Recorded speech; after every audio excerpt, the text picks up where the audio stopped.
जय Hind friends, welcome to my YouTube channel exam Jyoti. आज हम लोग यूपी-पीजीटी इंग्लिश लिटरेचर का पीबी शैली का इन डिटेल्स स्टडी करेंगे।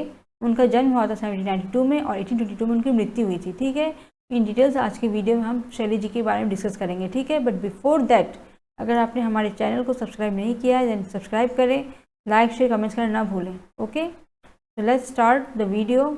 शैली जी के बारे में हमारा फर्स्ट पॉइंट है बॉर्न, उनकी जन्म। ओके, तो 4 अगस्त 1792 में 4 अगस्त को उनका जन्म हुआ था।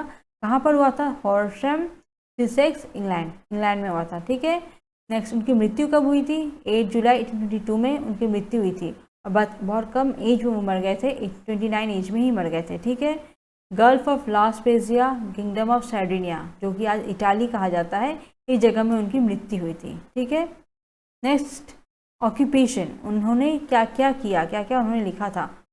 तो वो एक पोएट थे, ड्रामेटिस्ट थे, एसेज थे, नॉवलिस्ट थे। उन्होंने पोएम्स लिखी थी, ड्रामाज लिखे थे, एसेज लिखे थे, नॉवेल्स लिखे थे। ओके, तो ये सब उनकी ऑक्यूपेशन हो गई। ओके, नेशनलिटी, वो इंग्लिश थे। ठीक है, नेशनलिटी उनका इंग्लिश था। एजुकेशन, उनका पढ़ाई कहाँ से हुआ था? इटॉन कॉलेज से हुआ था। एल्मा मैटर, उनकी स्टडी बाद में कहाँ कॉलेज में कहाँ पर हुई थी? यूनिवर्सिटी कॉलेज ऑक्सफोर्ड से उनकी स्टडी हुई थी। ठीक है, नेक्स्ट लिटरेरी मूवमेंट, उनका मूवमेंट क्या होगा? रोमांटिसिज्म। वो कौन से पीरियड के हैं? तो रोमांटिसिज्म पीरियड के हैं। इस टाइप का क्वेश्चन आता है कि ये पीबी शैली है, कौन से मूवमेंट से बिलोंग करते हैं? 4 ऑप्शन दे देंगे, उसमें एक उसमें एक हमारा रोमांटिसिज्म रहेगा, तो उसे आपको क्लिक करना होगा। ठीक है, नेक्स्ट स्पाउस, उन्होंने 2 शादी की थी। उनकी पहली वाइफ थी हैरिट वेस्टब्रुक, जो कि 1860 में मृत्यु हो गई थी उनकी। ठीक है, एंड सेकेंड मैरिज उन्होंने मैरी शैली से किया था। ओके, शादी हुई थी उनकी 1816 में। ओके, 1811 में उनकी शादी हुई थी और 1816 में मर गई थी, यानी 5 साल बाद उन्होंने उनकी जो वाइफ का डेथ हो गया था। ठीक है, फिर उन्होंने सेकेंड मैरिज की थी मैरी शैली के साथ। ओके, नेक्स्ट उनके पेरेंट्स कौन कौन थे? टिमोथी शैली, एलिजाबेथ पिलफोर्ड, ये उनके मम्मी पापा के नाम है। ठीक है, पीबी शैली जी के बारे में देखते हैं। 1822 में उनका जन्म और मृत्यु हुआ था। ठीक है, जन्म हुआ था 1792 में और 1822 में उनकी मृत्यु हुई थी। PB Shelley belongs to the younger group of the poets of romantic period who emerge 2 decades after the elder group. तो वो बिलोंग करते यंगर ग्रुप से, क्योंकि उन्होंने बहुत यंग में उन्होंने काम शुरू कर दिया था, बहुत यंग स्टेज में, और बहुत जल्दी वो मर भी गए थे। ठीक है, रोमांटिक पीरियड के वो कवि हैं। ठीक है, who emerge 2 decades after the elder group के 2 डिकेड के बाद उनका समय आया था, वो इमर्ज हुए थे, वो अराइज हुए थे। ठीक है, is known as a singer of the endless sorrows, उन्हें क्या कहा जाता है? सिंगर ऑफ एंडलेस सॉरोस कहा जाता है। ओके, जितनी भी दर्द है ना, जो जिनका कोई अंत नहीं है, उसके ये गायक हैं, सिंगर हैं। ठीक है, शैली is fundamentally the poet of future, वो एक क्या है? फ्यूचर, एक पोएट है जो कि फ्यूचर के पोएट हैं। His lyrics deal with the emancipation of Mankind, उनके जो लिरिक्स थे, जो लिखे थे, वो एक्चुअली मैनकाइंड, ह्यूमैनिटी को लेकर उन्होंने डील किया था। He had great hated for Kings, priest and other tyrants, वो राजा वगैरह, पुजारी वगैरह सब टोटली बहुत हेट करते थे। ठीक है, जितने भी मतलब जो टायरेंट्स वगैरह जो पुराने ख्यालात के हैं, उन सबको वो हेट करते थे। His well-known ode to West Wind is an example of his faith in the restoration of mankind। और ode to West Wind जो है, ये इनका फेमस ओड है। ठीक है, जो कि मतलब मैनकाइंड को दर्शाता है, ह्यूमैनिटी को दर्शाता है। ठीक है, शैली is one of the most musical of English poets, वो हमारे इंग्लिश पोएट्स के म्यूजिकल थे, एक संगीत टाइप थे। ठीक है, जिन्हें इंग्लिश पोएट का संगीतज्ञ कहा जाता है। ठीक है, Swinburne writes he was alone the perfect singing god, his thoughts, words and deeds all sang together।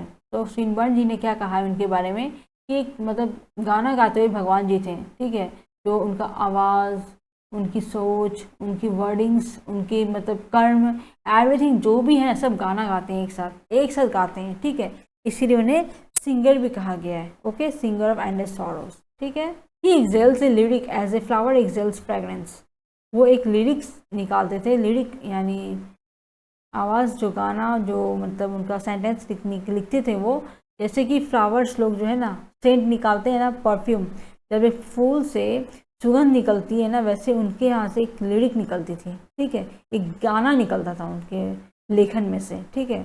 He was a great lover of nature, वो एक नेचर के बहुत ही प्रेमी थे, प्राकृतिक सौंदर्य को बहुत ज़्यादा मतलब प्यार करते थे, ठीक है। He found in her a companion with whom he talked as a human being, और वो मतलब नेचर को एक कंपेनियन की तरह डील करते थे, उससे बातें करते थे ह्यूमन बीइंग की तरह। He is constantly flying on the wings of his imagination into a world of abstractions.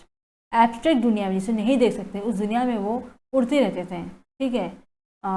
उसमें वो खोए रहते थे, हमेशा अपनी इस दुनिया में खोए रहते थे। His conception of love is essentially platonic. उनका जो लव का जो कंसेप्ट है टोटली प्लेटोनिक था, ठीक है। Being the child of revolutionary dogmas and principles, Shelley was the prophet of the golden age. He was hoping against the hope that there was a bright future for mankind.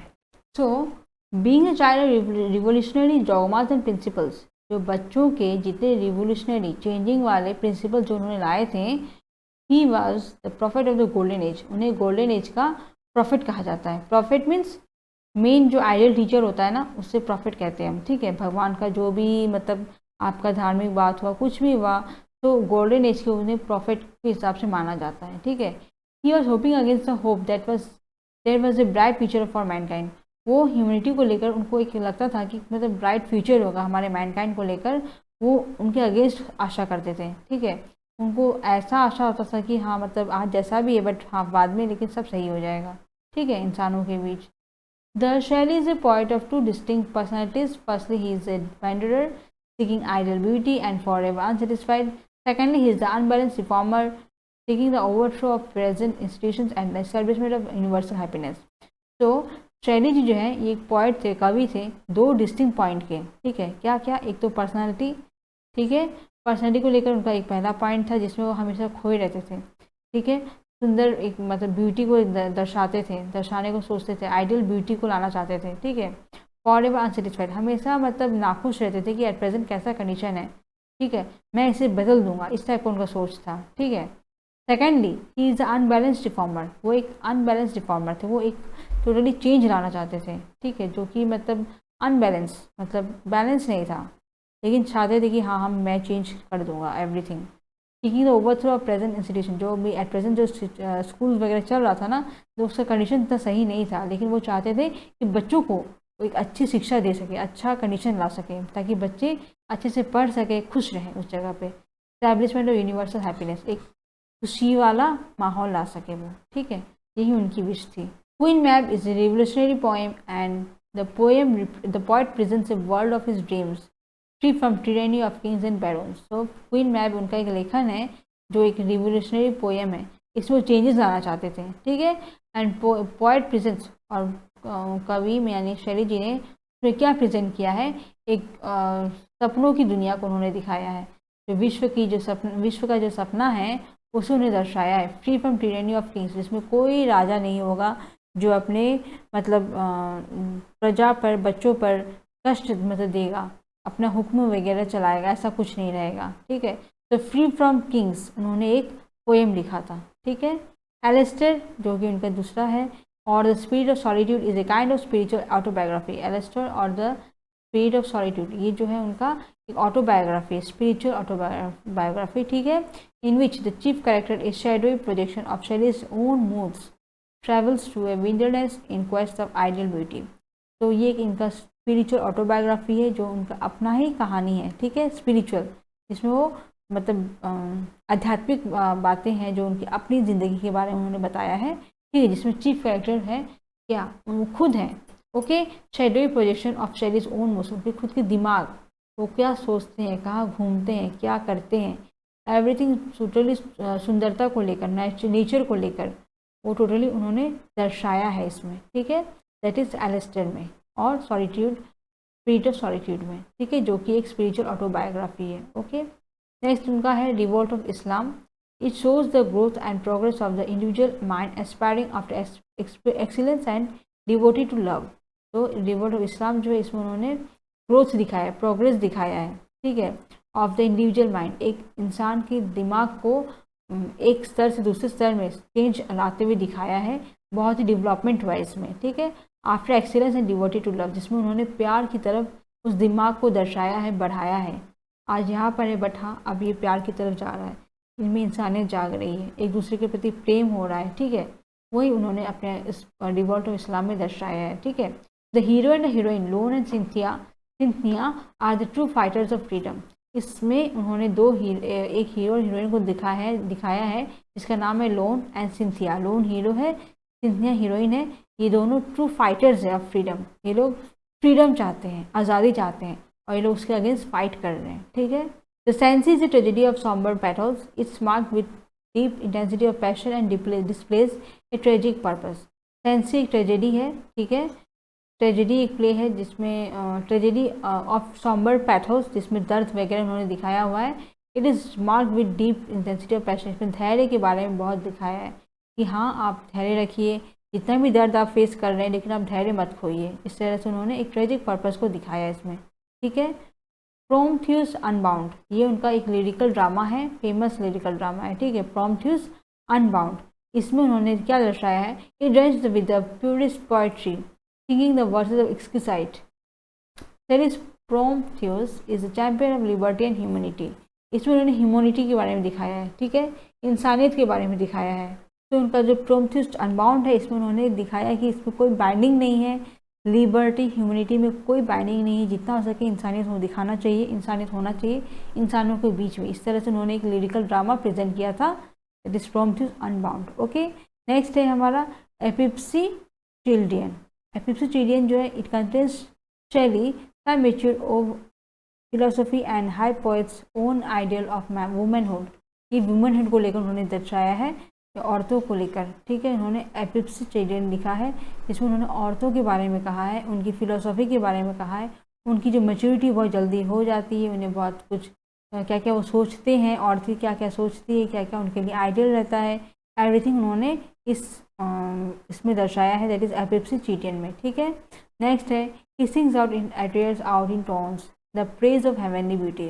तो वो क्या करते थे, गाना गाते रहते थे अपने मीन्स लिरिक के द्वारा, the praise of heavenly beauty, हमारे जितनी भी सुंदरता है ना उन सब के बारे में वो प्रेज करते थे और अच्छे बातें करते थे कि हाँ बहुत ही अच्छा लगता है, ऐसा होता है वैसा होता है, मीन्स टोटली सुंदरता को लेकर बहुत ज़्यादा वो एक्सप्रेस करते थे अपने वर्डिंग्स से, ठीक है। वर्डिंग्स के थ्रू बहुत अच्छे से एक्सप्रेस करते थे इन सारे अपने वर्क्स के में, ठीक है। अब उनके कुछ नोटेबल वर्क्स देखते हैं, फेमस वर्क्स ऑफ पी.वी. शैली। क्या क्या है उनका works, on the necessity of atheism, ये सब उनके बहुत फेमस नोटेबल वर्क्स है, ठीक है। सो आप अच्छे से देख लीजिएगा। On the necessity of atheism, the revolt of Islam, Prometheus Unbound, the mask of anarchy, Hellas, the Cenci, witch of Atlas, the Indian serenade, Ozymandias of Egypt, Epipsychidion. अभी just हमने इसमें से बहुत सारे पॉइंट्स में discuss भी किया है हमने। नेक्स्ट एलास्टर, क्वीन मैब, एडोनेस जो है उनका जॉन कीट्स को लेकर लिखा था उन्होंने, जॉन कीट्स की मृत्यु को लेकर लिखा था, ठीक है। ये एक एलेजी है जो कि पी.वी. शैली जी ने लिखा था, ठीक है। और to the west wind, the cloud, और to skylark, O world, O life, O time, defence of poetry, to night, the sensitive plant, 11। Defence of poetry उन्होंने आंसर देते हुए लिखा था जब उनको क्रिटिसाइज फेस करना पड़ा था, ठीक है, जो क्रिटिसाइज किया गया था कॉलेज जी के द्वारा। इस तरह से हमने उनके इंपॉर्टेंट नोटेबल वर्क्स को देख लिया हमने। इस सारे पॉइंट्स को आप अच्छे से देख लीजिएगा। इस तरह से इसी बीच से हमारे क्वेश्चन आएंगे, ठीक है। तो यूपी-पीजीडी के लिए आप लोगों को बेस्ट ऑफ लक। अभी तो एग्जाम डेट डिक्लेयर नहीं हुआ है, बट हाँ ये सारे पॉइंट्स को आप अच्छे से पढ़ते रहिए। तब तक हम वीडियोस को देखते रहिए। सब्सक्राइब नहीं किया सब्सक्राइब करें, जितना ज़्यादा हो सके शेयर करें, ठीक है। हमारे वीडियो के साथ बने रहिए। Thank you. जय हिंद।